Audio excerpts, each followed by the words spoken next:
नाशिक विधान परिषद निवडणुकीच्या निकालाने संपूर्ण महाराष्ट्राच्या राजकारणात एकच खळबळ उडवून दिली।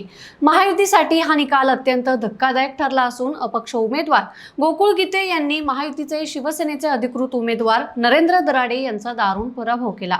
हा पराभव उपमुख्यमंत्री एकनाथ शिंदे यांच्यासाठी मोठा धक्का मानला जात असतानाच या संपूर्ण प्रकरणाला एक अतिशय नाट्यमय आणि मोठा ट्विस्ट मिळाला।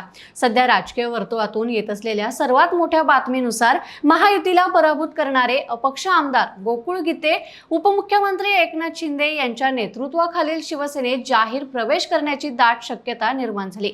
मुंबईत शिवसेना ठाकरे गटाच्या 6 बंडखोर खासदारांनी आधीच शिंदेंच्या शिवसेनेत प्रवेश केला आणि त्यानंतर आता गोकुळ गीते यांच्याही प्रवेशाची स्क्रिप्ट तयार झाली अशा चर्चांना उधाण आलं। विशेष म्हणजे शिवसेनेचे बडे मंत्री उदय सामंत स्वतः गीतेंना घेण्यासाठी नाशिकमध्ये दाखल झाले होते आणि एकनाथ शिंदेंनी पाठवलेल्या विशेष विमानाने ते गीतेंना घेऊन मुंबईला रवाना झाले।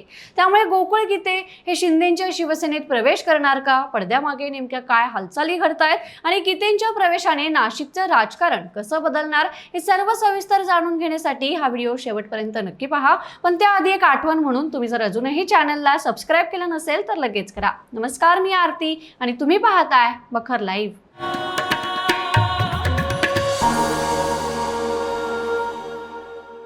नाशिक विधान परिषदेचा निकाल जाहीर झाला आणि महायुतीचे उमेदवार नरेंद्र दराडे पराभूत झाले। एकनाथ शिंदेंच्या पक्षाच्या अधिकृत उमेदवाराचा पराभव झाल्यामुळे सुरुवातीला शिंदेंसाठी हा मोठा फटका बसल्याच्या चर्चा रंगल्या।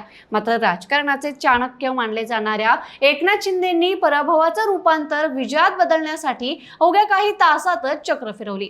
निकाल लागताच मंत्री उदय सामंत यांनी थेट गोकुळ गीते यांचे जवळचे सहकारी नाना गामणे यांना फोन केला आणि उपमुख्यमंत्री एकनाथ शिंदे यांचा मुंबईला येण्याचा तातडीचा निरोप पोहोचवला। या एका फोन नंतर नाशिक ते मुंबई अशा हालचालींना कमालीचा वेग आला।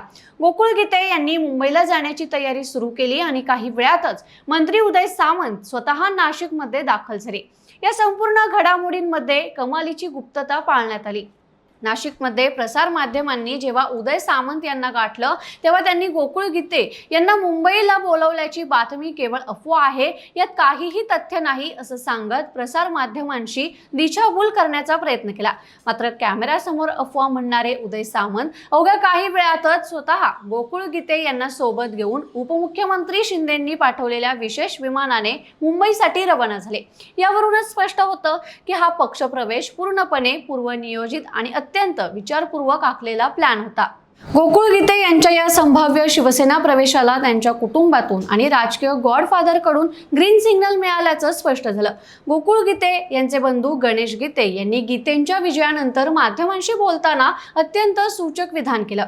गणेश गीते म्हणाले, मी स्वतः गोकुळला शिंदे सेनेत प्रवेश कर असाच सल्ला देईन। मी माझ्या घरी घेतलेल्या पत्रकार परिषदेतही स्पष्ट केलं होतं की यापुढे गोकुळ त्याचा कुठलाही राजकीय निर्णय स्वतंत्रपणे घेऊ शकतो। मी त्याला ती पूर्ण मुभा दिली आहे। त्यामुळे आता पुढे कुठे जायचं आणि कुठे थांबायचं हा अंतिम निर्णय पूर्णपणे गोकुळचा असेल। भावाच्या या विधानामुळे गोकुळ गीते यांचा शिंदेंच्या शिवसेनेत जाण्याचा मार्ग पूर्णपणे मोकळा झाला। तांत्रिक दृष्ट्या जरी महायुतीचे अधिकृत उमेदवार नरेंद्र दराडे पराभूत झाले असले तरी अपक्ष जिंकलेल्या गोकुळ गीते यांना थेट पक्षात घेऊन उपमुख्यमंत्री एकनाथ शिंदेंनी हा पराभव पचवलाय। यानंतर त्यांनी खासदार श्रीकांत शिंदे यांच्यासोबत पत्रकार परिषदही घेतली। गीते हे शिंदे साहेबांच्या कामावर प्रभावित आहेत म्हणून ते सहयोगी सदस्य म्हणून काम करतील अशी माहिती खासदार श्रीकांत शिंदे यांनी दिली। शिवसेना वाढीसाठी त्यांना शिंदे साहेब जी जबाबदारी देतील ती ते पूर्ण करतील असंही श्रीकांत शिंदे म्हणाले। आधीच ठाकरे गटाच्या 6 बंडखोर खासदारांनी शिवसेनेत प्रवेश केल्यामुळे शिंदेंची ताकद वाढली। त्यातच आता नाशिकचे नवनिर्वाचित आमदार गोकुळ गीते यांच्या प्रवेशामुळे शिंदेंच्या शिवसेनेला उत्तर महाराष्ट्रात एक नवा, आक्रमक आणि विजयी चेहरा मिळेल हे नक्की। तेव्हा आता नाशिकच्या या निवडणुकीने सिद्ध केलं आहे की राजकारणात काहीही अशक्य नसतं। जो उमेदवार महायुतीला पराभूत करून निवडून येतो आणि तो आमदार महायुतीच्या मुख्य नेत्यांच्या पक्षात सामील होत असेल तर हा महाराष्ट्राच्या राजकारणातील सर्वात मोठा ट्विस्ट मानला जाईल। आता तुम्हाला काय वाटतं? गोकुळ गीते शिंदेंच्या शिवसेनेत जाण्याचा निर्णय घेतील का? आणि यामुळे नाशिकमधील भाजप आणि इतर पक्षांना काय फटका बसणार? तुमचं मत आम्हाला कमेंट बॉक्समध्ये नक्की कळवा आणि हा व्हिडिओ आवडला असेल तर लाईक करा, शेअर करा आणि बखर लाईव्हला सबस्क्राइब करायला विसरू नका। धन्यवाद।